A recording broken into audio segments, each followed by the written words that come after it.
Hello, everyone. I'm We're Danny. the Shart Show. Yeah, and it's Oh, been one. it has We're been super delayed. Apologize for the late start on the second episode, but we have had some technical difficulties. definitely technical difficulties, and we have seemed to have resolved them, though I don't think either one of us know how. Yeah, I don't know, but I was so irritated. I I'm was just like, so glad. I was like, someone's gonna die, and then someone will be writing a podcast episode about us. yeah, those two girls who were doing the podcast, and one of them snapped and killed someone. Weird. Yep, that was gonna happen. Oh, Oh, but not today, Satan. I know, and then I feel like because I expected us to record the other day when we were going to record the second episode the first time, I was like prepared, and now I'm like, wait, wasn't I going to say something at the beginning of the episode? And now I'm like all over the place. But I never know. I was going to say something, but I don't remember. So if I do, I'll toss it in there. But Sounds good. yeah, so super happy with how well received the first episode was. Everybody had some really great comments, and the shares were wonderful. So thank you, everybody. Woohoo! And we're excited to finally be doing the second episode.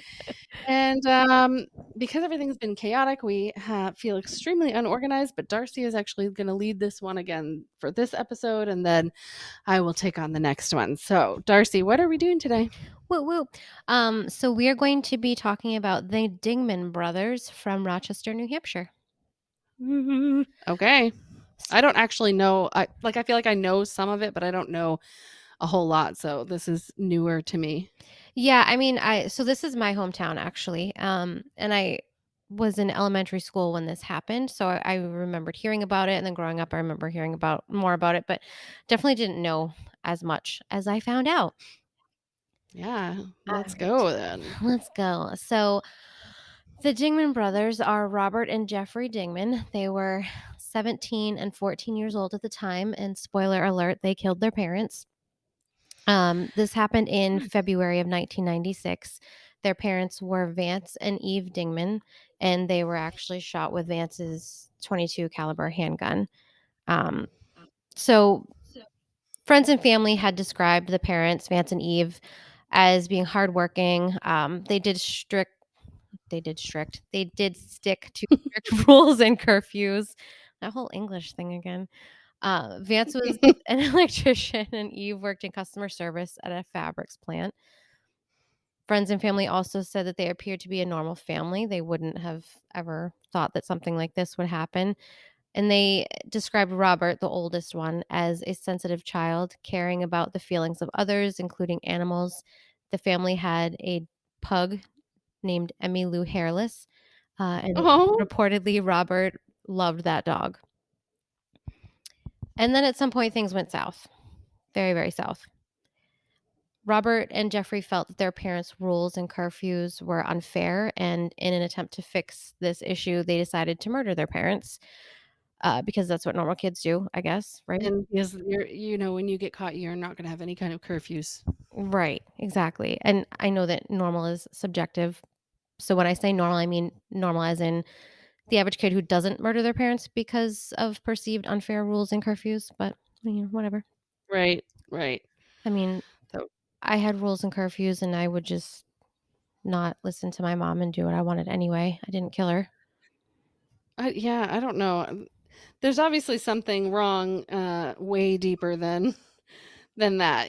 That's not what caused it, obviously, because that's not how normal people behave. So, Right. Like you kind of think that something was brewing for a long time with both of these kids. For right. whatever reason, I don't know. But anyway, sources report that on the evening of Friday, February 9th in 1996, the boys ambushed their parents as they arrived home from work. Vance was the first to get home and allegedly asked the boys if they wanted to go out for Mexican food before they opened fire and shot him 3 times with his own gun. Jeffrey, who was then 14 years old, was the first to fire before Robert took over, and he allegedly taunted Vance as he shot him 2 more times. And then they wrapped his body in garbage bags and hid him in the attic. It's so crazy to me because I feel like when you think about things like this happening and then you hear like you said he taunted him before he shot again, and it's like you'd think at that point, even if someone obviously was not mentally sound, but still, I don't know, not so mentally disturbed that they would taunt after they've shot, you know what I mean? Like I just don't, like you're obviously that unstable that you don't even like have regret after you did it. You know what I mean? Like you'd Yeah, think that there'd be like a initial like, "Uh-oh, I shouldn't have done this," sort of a reaction. right. And or you can't even say that it was like an out of body experience or something because you're very much aware of what you're doing if you're taunting the person that Right? you're shooting. Yeah. It's just and it's also just crazy to think that this happened in my hometown, and I've driven by that house so many times. It's I'm not sure where it is, but um parasite is really it's pretty uncommon. yeah. Yeah, so it's I don't know if you're familiar how familiar you are with Rochester, but it's by the TD Bank. Why can't I Anyway, place where that is? um, I'm pretty familiar with it, but yeah, for some reason. Oh, I think I know what you're talking about. Yeah. yeah. So it stands out definitely just because of the color that the house is painted now, and which is a really bright blue. I don't Yeah. think it's owned by anyone in the family still. I'm not quite sure, but I've always wanted to stop. Not that I ever would, because out of respect for the victims and then out of respect for I the people who know. live there now. But I've always just been so tempted to stop because it's just, I don't know, it's just crazy. Yeah, I know it's one of those things you Yeah, it's funny how we're always drawn to stuff like that. I know. I know. So shortly after Vance had arrived home, Eve arrived home and sadly was met with a much similar fate.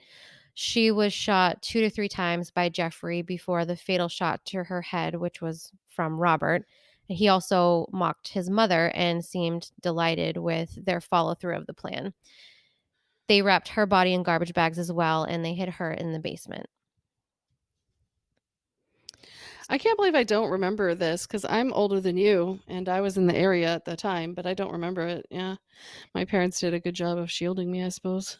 But aren't you only like a year or two older than me? So not I mean, I'm 38. How old are you? 36. Yeah, so 2 years. Yeah. Yeah. So I was a little older and, probably right around their age almost. And I was probably in Farmington at the time or Middleton. So this happened in 1996, and my husband Yeah. graduated from Spalding in 97, so he actually went to high school with both of them.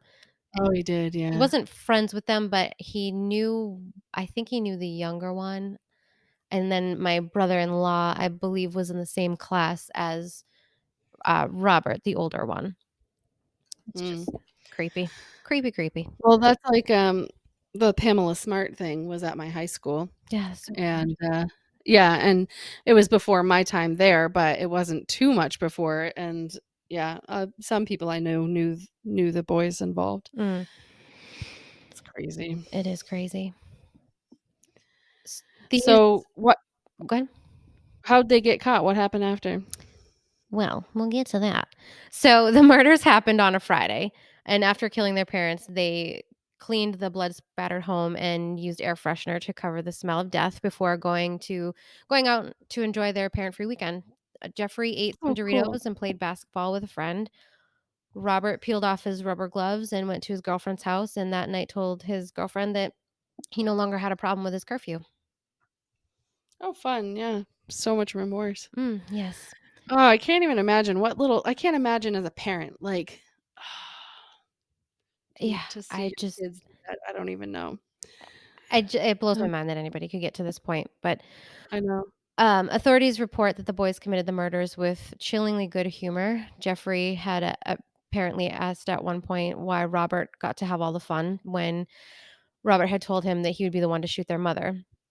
How authorities know about this conversation, I don't know, but that's super fucked up. Like, I don't know if this was something that came out in interrogation or when they were Right. their lawyers or whatever, but that's what the authorities allege anyway, that was said.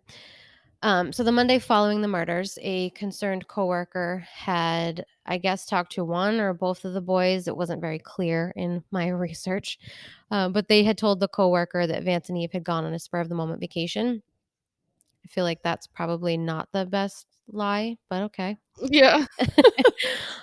So with them being such reliable workers, that coworker felt that something was off and had called the police. And initially, the police went to Spalding High School to interview Robert. And he said that he didn't know where his parents were at first. And then he asked the police what the problem was and explained that he was 17 and old enough to take care of his brother when his parents were gone. So he didn't see what the big deal was. Really? Your parents are gone and you don't think anyone is going to question that or be concerned? You don't think anyone's going to expect them to come Right. back at some point? Well, I don't know, man. Yeah. So they were at school? They were at school. They went to school.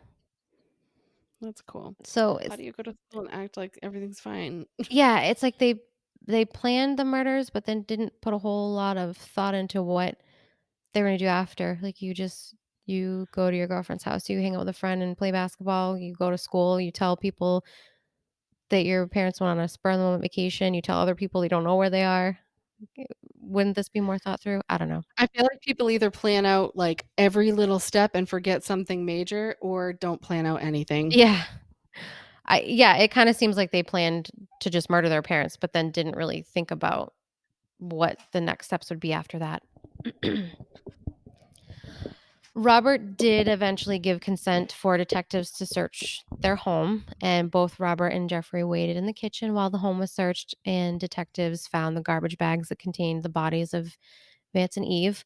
A detective Gilman had asked what was in the bags in the attic, and Robert said he didn't know what they were talking about.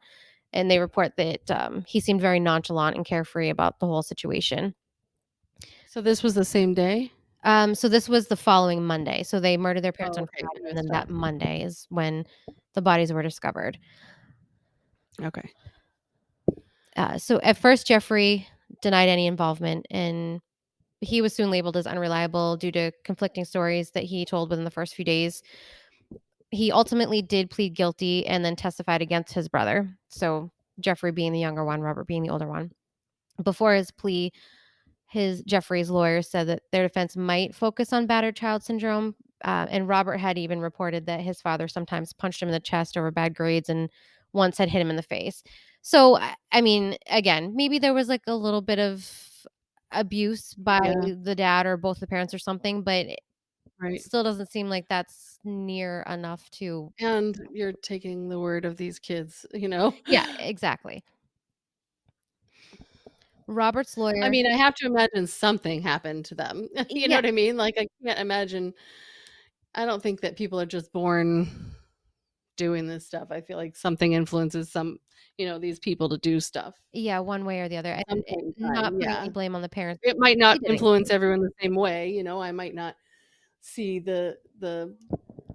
experience the same kind of trauma from an experience that they had, but Mhm. something happened. Yeah, exactly. And it's weird too that it was both of them. Like, it wasn't just. That is, I know, yeah, it's weird. It's weird enough if one does, but it's weird for sure that they both did. Yeah. I feel like there's another one, what, the Menendez brothers? Yes, I think that was out They in both did. California, maybe? Yeah, I could be wrong. yeah. And It's they had making me think of they had, accused their parents of abusing them yeah, too, I believe. yeah, yeah, they did. So Robert's lawyers insisted it was Jeffrey who fired all the shots and that Robert had only helped to cover it up. So they're basically pointing the fingers at each other at this point. So it seems like once they got caught, they pretty quickly were willing to turn on each other, which again tells me that they didn't plan very well for what to do after the murders. They didn't try to stick to any kind of story Yeah. that made them both innocent or even that someone else might have done it. It just seems like if you're gonna commit a murder with someone, you don't then turn on them, especially not that quickly, like. Oh my god, I just thought of, not that these are funny topics, but I just thought of, a stand-up from Tom Segura, and he's talking about the first 48, Mm, and he's like, he's like, "You see these guys," and he's like and he's like, "They just it's like they give up at, like, the easiest thing, you know? Yeah. Like, they'll be in interrogation, and they're like, someone said they saw you stab this guy in the suit in the convenience store," and he's like, "No, I didn't do that." And then he's like, "They said they saw a guy in a red shirt." And he goes, "Yeah, I stabbed that motherfucker." Yeah, He's like exactly. he's like, "Fucking lie. Oh, Lie longer." you You know? caught me. I have a red shirt. It must have been me. I "Yeah, I did. I killed that guy." exactly. And that's Like, lie for longer. that's what I'm saying. And these 2 committed it together. They committed this murder. So you would think they would really be in this together and really want to go, like, deny it for as long as they possibly could, but it seems like they really didn't do that. Yeah, this unraveled pretty quickly. Yeah, it seems like it did. Jeffrey had testified that after he shot his father, Robert took the gun, stood over his father, and said, "How about another one?" before firing. Oh, nice. Robert fired again when both boys noticed their father's arm move as they were trying to fit him in the garbage bag. Oh oh my god. I can't even fathom. No, it's horrible. Jeffrey also testified that he felt a twinge of regret after firing the first shot into his father when Vance said, "I can't believe my own son did this." Oh, there you go, yep. Yep. And then Robert admitted that it did kind of hurt when his father said that because he wasn't expecting that. How fucked up Oh. is that? Oh, what were you just were hoping he wouldn't speak, but what would you expect if he was able to? Come on. Yeah. And I don't know. I don't really buy that he felt hurt at all when his Yeah, father said that. Like, you just planned to murder him and you just shot him. And now you're going to tell me that you feel a little bit bad because he said, I know, right? "I can't believe my own son did this." I'm like, It's really? one thing if it's, like, spur of the moment, not planned out, self-defense, something like that, you Yeah. know, different story, but not if Right. you're planning it in advance. And I can't, And then you go to school and you're like, "Hey, I have no curfew issues now." yeah, bragging about it. Yeah, your remorse is very clear. Yeah, I don't buy it. Don't buy it. And if Vance was able to say, "I can't believe my own son did this," he's obviously not dead yet. So there was still a point there. They could have tried to get him help Yeah, if they felt bad. if They felt yeah, any if you felt regret, and they bad. didn't. Was this, like, hugely talked about? Because, around town, I assume? Did Well, they have the trial locally? Where do you know? the trial Or did they was in New Hampshire. I Yeah, think it was in Stratford County, but I could be wrong. Um, yeah, so they stayed pretty local then. yeah, so I was, like I said, I was in elementary school, so I don't really remember a lot about this, the whole situation, the trial and everything. I'm sure it was talked about, but it kinda seems like no one really knows about it or talks about it anymore. Like, you don't Yeah. ever really hear about it. Yeah, because I don't hear about it. Yeah, I was just curious because you know how sometimes when it gets really publicized and people are talking about it, they'll have the trial elsewhere so mhm. that it's not impacted by the jury selection and all of that. Yeah. Yeah, no, it stayed local. I don't remember where what courthouse it was in because 'cause I'm really good at research and noting stuff like that, but No, that's the kind of stuff I don't think about either, so yeah. Um, yeah, it's just I don't know, I feel like it like, was guys, we aren't professionals, okay? we're total professionals. You're gonna get what you get. You're gonna get a whole bunch of shart because that's what we do. That's what we do here. So sadly, their mother experienced the same heartlessness from her kids. Robert had testified that when his mother came home, she began yelling about the stereo that they had turned up so loud, which, unbeknownst to her, was to drown out the sound of gunshots. And Jeffrey Yep. testified that Robert fired a few shots into their mother, then finished her off by saying, "Die, bitch, die," and shooting her in the head. Oh, lovely. He also alleges that the night before the murders, Robert had agreed that Jeffrey could shoot their father, but Robert wanted to shoot their mother to watch the look on her face. Oh my god, that's so crazy. So they planned this out, like, to the point of having that kind of a conversation? How crazy is that? Yeah. And so it seems like Robert definitely had more aggression towards his mother because he wanted to be the one to shoot her and kill her. See the look on her face, and then he was the one that said, "Die, bitch, die." Like that takes a lot of hatred for somebody. Yeah. Especially the look in your face, because even when you talk about people who are, like, serial killers, you hear how sometimes that's, like, one of the things that they try to avoid is, Mhm. like, eye contact, and, Yeah. you know, that's why strangulations are considered so like an intimate or, Mhm. passionate kind of a kill because they're looking at the person, you know? Yeah, you have to watch them die, like, literally. And Crazy. again, they're saying that they felt some sort of regret or they were hurt after they killed their father because of what he said, but then they still waited for their mother to come home and do the same thing to her. So, I call bullshit on them feeling any Yeah, remorse. yeah, yeah. Because you could stop. At that point, they could have pretended someone else did it. Exactly. Tried to hide it or even tried to get help for their dad or whatever, but Yep. they they did nothing but kill their mom next. Like that that was what they did. They didn't feel bad. No, yeah, there's no regret there. No, it's disgusting. Court documents report that Robert had stolen money from their parents days before the murders. Robert had told Jeffrey that their parents knew about the stolen money and that he and Jeffrey could get more money if they killed their parents.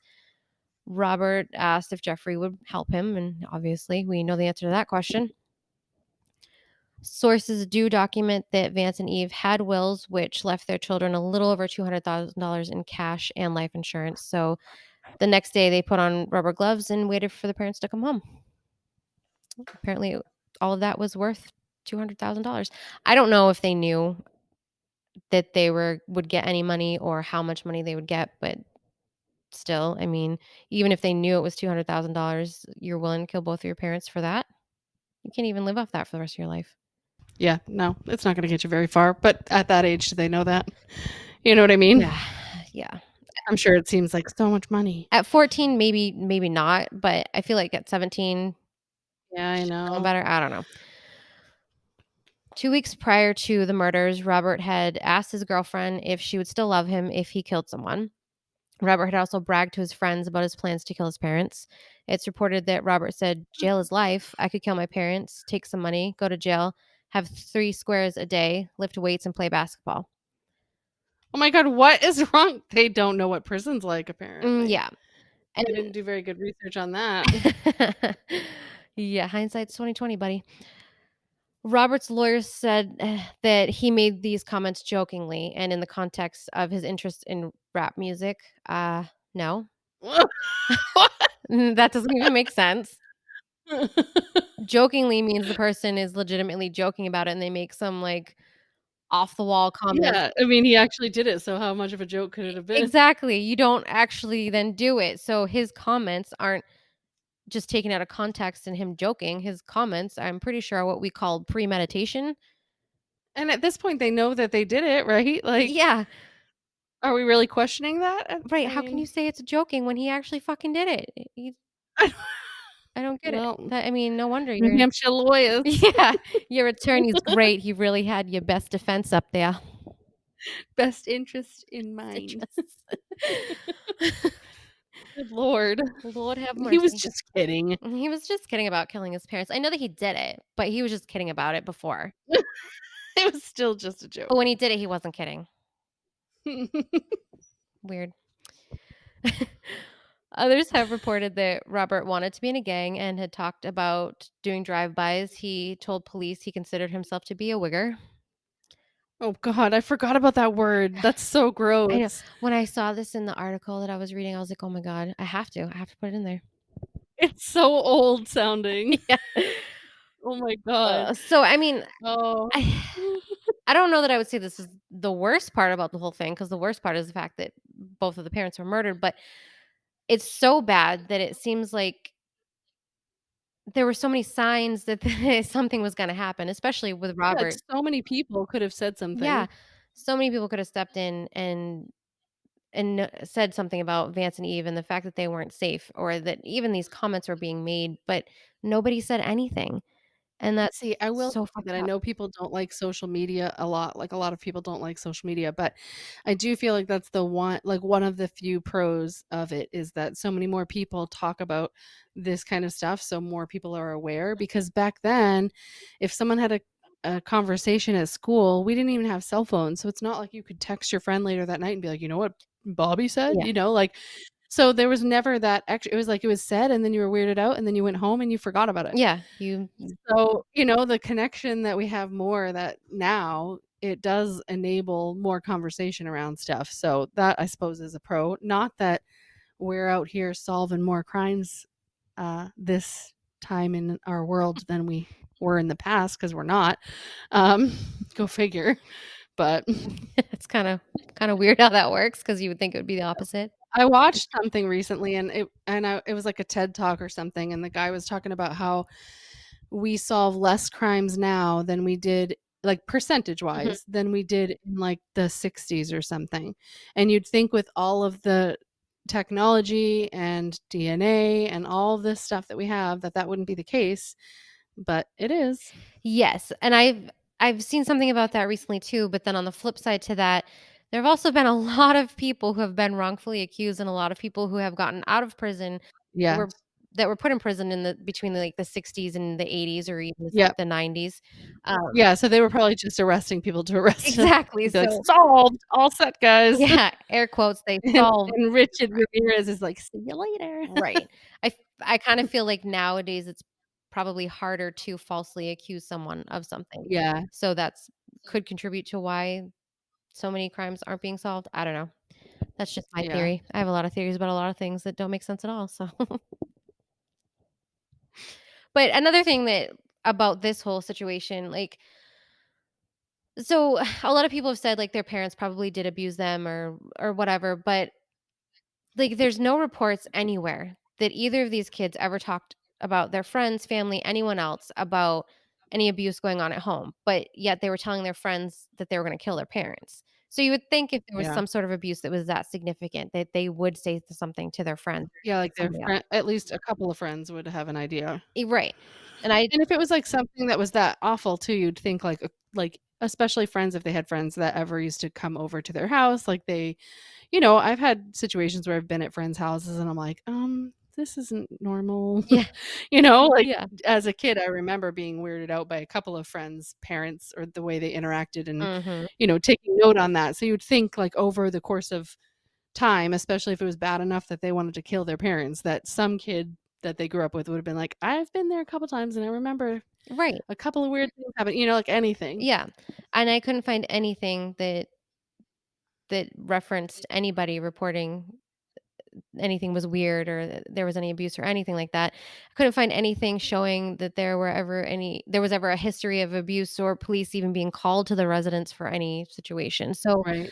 you would think if things were that bad, there would be some sort of documented trail Yeah, and or I something. assume they have neighbors that are relatively close. Yeah, I mean the location of their house, it's not in like a super rural area. Like they I don't think I just said that right. But anyway, the houses You are said it a little weird, yeah. yeah, I was like, "Wait, Roo-roo. that was not the word." The houses are very close to each other, so if there's a lot of screaming and yelling That's and what I stuff. mean, yeah, like, I think someone would have been like, "Yeah, we used to hear stuff over Yeah, there." exactly. Yeah, So, again, I call bullshit on their whole thing. yeah, yeah. Anyway, in exchange for testifying against his brother, Jeffrey was ultimately sentenced to 30 years with the possibility for parole, and he was granted parole in 2014 after serving I was almost gonna say that would have, yeah, been around, oh, man, that early? Mhm, yeah. Ugh. And since 2013, he had been living in a halfway house in Manchester, New Hampshire, which is also a really great place for Yeah, I was gonna say, a lot yeah. of up and coming people. Um, Ugh. since being paroled, he has been living with an aunt, and Jeffrey will remain on parole for the rest of his life. Um, I mean, kudos to that aunt. I don't know if she was the sister of the I father or the mother, know. but I don't know She that I was could do that. sister of one of them. I mean, Right. I don't know if I could do that. Um, Robert was initially sentenced to life without parole, but in 2018, his sentence was revised to 40 years. There was some sort of sentencing thing that happened in New Hampshire, and of course, now I'm gonna have a blank and not remember what it was, but basically, if they were, like, under the age of 18, I think it was, they couldn't be sentenced to life, so that's why it was reversed, and yeah. he was revised to 40 years. Um, and Robert has said that he has been defined by his worst actions. It has changed the way people look at him and the decisions he makes. No shit. He says he lives his life constantly trying to make amends for what he did when he was 17. Really? Yeah. 17's not that young, dude. No, and I don't think you can make amends for that. It's not like you We're charged with Like, manslaughter everybody's because judging me for killing my parents. Like, yeah. the fucking no shit. It's not like you were 17, got drunk, drove, and ended up killing someone in an accident because you Right, were drunk. right, Like, you right. planned to murder your But parents. at your core, you're a good person, you just fucked up. Yeah, no. Yeah. No, that's not what happened here. Not at all. Some I mean, yeah. some people have said he was 17, he didn't fully understand the significance of his actions. At 17, I 1000% knew what murder was and Yep, the significance of that, and that I shouldn't murder people because I don't wanna be in prison. yep, So, no. yeah. I I don't think you can even say that really for a 14-year-old. I mean, no. have they completely matured? No, but do they know it's wrong? Yeah. Absolutely. I honestly my personal opinion is that Jeffrey, the 14-year-old, shouldn't have been ever let out of prison either. I mean, I know that they can't serve life at this point, but he should have at least served the 40 years. I don't think he should have gotten Yeah. paroled. Yeah, they teamed up, they did it together. He's just as guilty. Yeah. It's just disgusting. So, not that this situation is funny at all in any way. It is absolutely not. It's disgusting. What they did is wrong. I don't think any amount of prison time or therapy can rehab someone like that. So, I'm not trying to make light of the situation. However, me and my husband are both assholes. And when his kids, so my stepkids, were probably like 8 and 9, somewhere around there, we had they had asked us to tell them like a scary story before bed or something. And I had this little magnetic device that played like different sounds, random sounds. So you could stick it on the back of something and then it would just play these like random creepy sounds. So one of them was a door creaking, one of them was children laughing. One of the sounds was a male voice saying, "Hey, can you hear me?" And I think there was something else, but I can't remember what it was. So we had a gun safe in our living room, and I stuck that on the back of the gun safe, and we had a blow up mattress in the living room for his kids to sleep on, or mattresses, because our apartment was very small, our first apartment together. And so Aw, fond memories. memories. So I guess we were just really playing off each other. It worked out perfectly. I started telling them about the Dingman brothers who murdered their parents, but I told them, and at this point, I don't believe either one of them had gotten out of prison or had been on parole, but we told them that the Dingman brothers had murdered their parents in Rochester, which obviously was true, and that they had both gotten out of jail, but they were hiding or living off the grid in Lebanon, Maine, which is right over the border in Rochester. And because Lebanon doesn't have a police department, they're patrolled by state police. So a lot of people can go to Lebanon and do whatever they want and get away with it. This is what we were telling them anyway. I'm not saying that this is actually true. Yeah. So we even like pulled up Google, like the Dingman brothers showed them an article about them murdering their parents. And we were like, yeah, so the rumor has it that whenever the Dingman brothers are going to commit another murder, you'll often hear children laughing and then you'll hear a voice saying, "Hey, can you hear me?" Because it's the parents trying to warn you that somebody somebody's going to get murdered and the Dingman brothers are around. And one of his kids, the younger one, had fallen asleep, so he wasn't even really listening, but the I think Bry was like 8 or 9. He was listening to us and he was like so into the story that we were telling him about the Dingman brothers. He was so creeped out and he kept hearing that magnetic device go off that I had hid. And he's like, "Do you guys hear that?" And we're like, "No, we don't hear anything." So he was getting freaked out. And he's like, "I keep hearing something." We're like, "No, like we don't hear anything. You're just getting freaked out because of what we're telling you. It's fine." So then we told him like the rest of the story, whatever, that these are the sounds that you'll hear if the Dingman brothers are near. I was like, but we're like, "Don't worry, like they're not actually gonna do anything anymore." And so we went to bed and we could hear that device still making noises in the living room. And Bri was like, "Dad," and then another noise would go off. He'd be like, "Dad," and we're both pretending to be asleep. And then we hear that thing say, "Hey, can you hear me?" And Brian was like, "Dad!" And we hear boom, boom, Aw. boom, his little feet running as fast as he can into our bedroom, freaking out. So then we had to tell him that it was a joke, that all of it was a joke, that they're not really gonna no one's coming to kill us, nothing's gonna happen. He's like, "How did you do that with Google?" We were like, "All right, well, the Dingman brothers really did kill their parents, but they're both in jail. Like, they're not actually out." So, I mean, we thought it was hilarious just to scare him like that. Hindsight, that was really fucked up and we probably shouldn't have done it, but it's something that we still make fun of him for. Oh, I man. know. Yeah, my kids then I'd be like, "Well, I won't do that because they'll never sleep again, and then I'll never sleep again," I know. so He was so mad at us. He wanted to go home. He was like, "Take me home right now. I wanna go back Oh. to my mom's." We're like, "Oh god, what did we do?" Oh. I was Oh. like, "You wanted a scary story, We gave you the whole so now we experience. just gave you trauma." That's scary. Oh, and they're alive and well today. They are alive and well today. I don't know why they don't like me. It's weird. Just kidding. Oh, boy. So yeah, that's the Dingman Brothers. The Dinky Brothers. Yeah, they're awesome. Man, I don't know. I can't imagine if my kids tried to pull that shit. I just can't imagine getting to that point where you Yeah, would. that's why it's like something has to be so but it's like for it to something to be so wrong with both of them, Mhm. it's so crazy.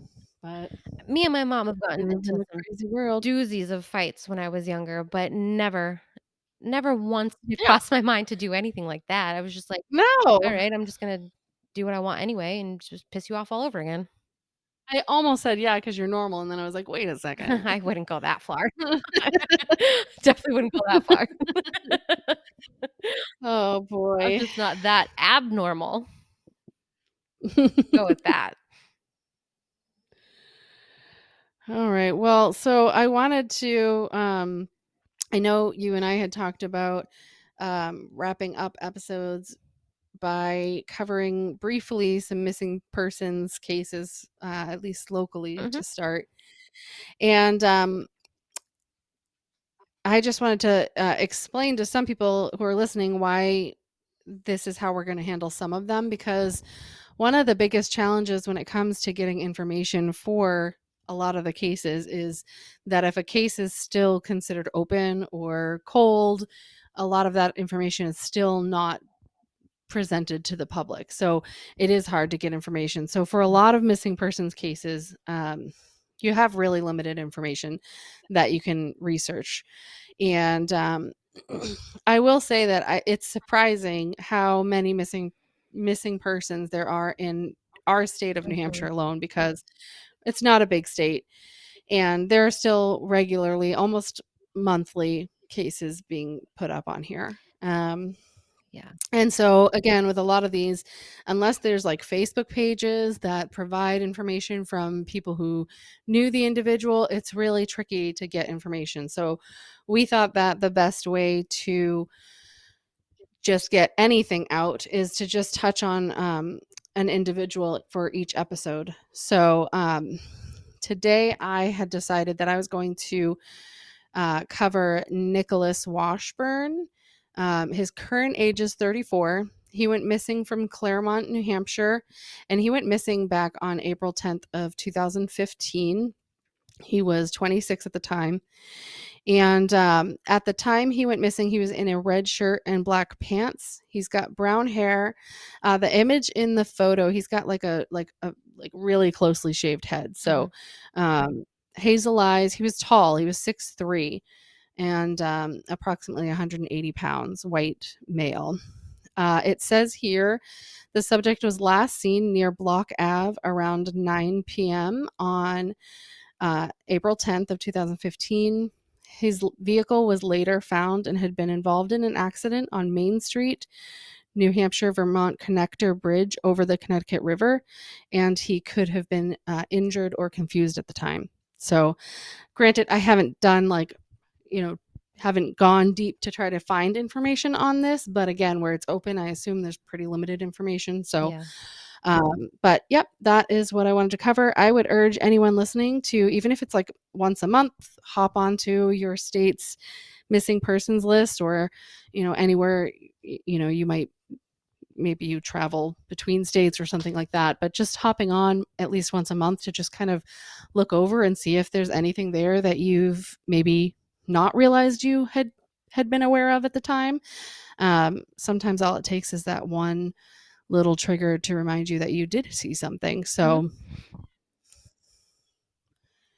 but yep. Let me see here. There's a lot. I mean, we're at 75 here currently in New Hampshire, and I know for some larger states that's probably not that many, but for this little old state, That's a lot. I was surprised by the number. So, I was too, yeah.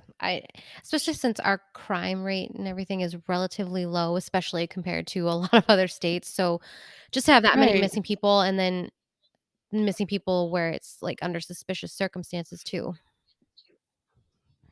Yeah, I was just going in to see, but it's different than ours. So, I wanted to try to go in and see like Massachusetts and how many they have. Obviously, they have much bigger cities and stuff. Yeah. So, but it's not set up the same way. So, it's a little tougher to find. Like, I don't see like a general number like I do on ours, but I'm curious to know. You know what I mean? Right. I wonder about Maine, Yeah, I mean, Maine's definitely a much bigger state but similar in or like, area. yeah, and like the rural aspect and crime, I feel like it's pretty similar. Yeah. So there's 34 in Maine. So yeah, I mean, New Hampshire's is pretty up there for the size of our state. Yeah.